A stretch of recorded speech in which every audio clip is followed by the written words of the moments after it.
Hi everybody, I am Maggie and thank you for joining on my channel. I am Maggie Love. So we're doing a little something different. I'm reading to you outside. The sun has gone down, but I still think it's beautiful here in Kona. When you do get a chance, please hit subscribe and like, and I'd love to hear your comments. Thank you for joining me for this time.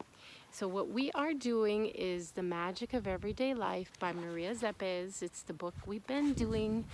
What I'm going to do is I'm just going to prop the camera up so you can see the beautiful background and read to you. So we are in chapter 9. Okay, there you go, sweetie peeties. Okay, so we're in chapter 9, Controlling Our Emotional World. Okay, controlling our emotional world. So as is apparent from the previous chapter and supported by our own experience, the ability to control our emotional world touches upon the core of our identity. So what they're saying is the ability to control our emotional world touches upon the core of our identity. So we want ourselves to be emotionally regulated, to be calm, to be centered, to be loving, to be the higher things on the scale of consciousness, the higher energies. Okay, the more closely, the more closely we examine our emotional world, the more it seems that it is barely, if indeed not at all, under our control. It leads an instinctual and elemental life of its own inside of us, based on reflex reactions.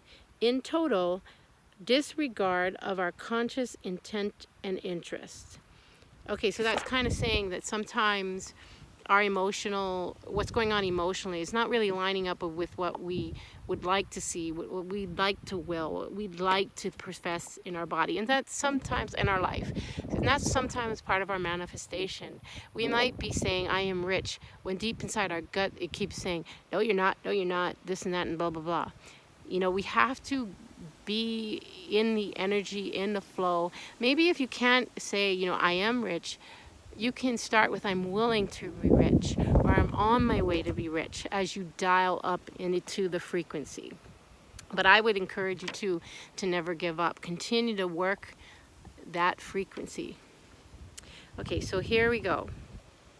So I'm going to read it again. It leads an instinctual and elemental life of its own inside of us, based on reflex reactions. A lot of times, guys, we don't even know what's going on in the conscious unless we do the work.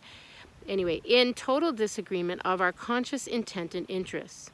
People who are completely at the mercy of their feelings and moods look inward in total disabling horror and convinced by the loud internal propaganda, giving way to its tyranny. So guys, if we have like poopy programs running, right? Like, I'm not good enough, I'm not blah, blah, blah. You know, those programs. And they're just running and running and running. That can really cause a person to feel hopeless. Like I said, disabling horror. Or convinced that this propaganda, because it's not truth, is true, and just can lead people to feel enslaved. So such superficial accommodations in decisive issues in our development is more than dangerous. It is useless and in vain. Our emotional world is not only capable of being regulated, but must be. Okay, so we are all working towards that, emotional regulation, not because we are going to be imprisoned, no, because we want to be creative and freer than ever to assist in this world's upgrade, transformation, our gifts of service, and our purpose that we came here to do. So sooner or later, everyone is forced to do so because we realize that there is no other way out of the endless complications into which our vague external and internal impulses thrust us. So either we reclaim control over our emotional bodies or struggle through life as dethroned and exiled rulers of our inner life in the clutches of the most trivial, destructive, and instinctual riffraff. So we're going to read that again because she just loads it on. She's amazing. So here we go. Either we reclaim control over our emotional bodies.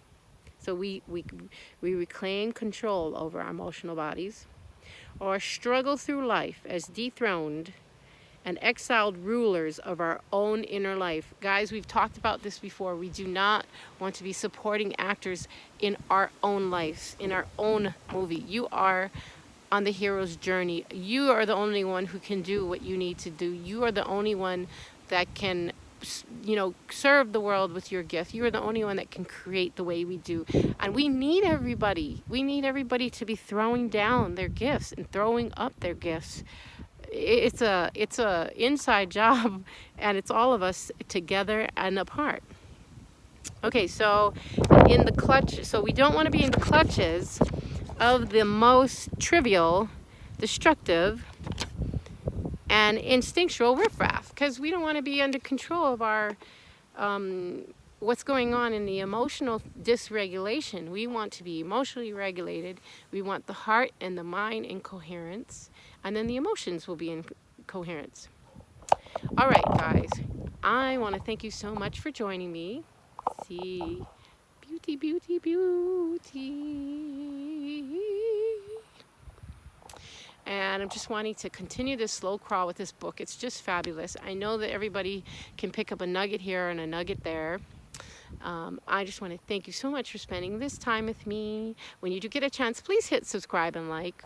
And I love to hear your comments. Some of you have just left the most divine comments, and I want to just thank you from my heart. I appreciate you all, and I look forward to hearing what everybody's doing, what your purpose is, what your service is, the creative ways that you are gifting to the world. There's just so many of you that are just a gift beyond measure.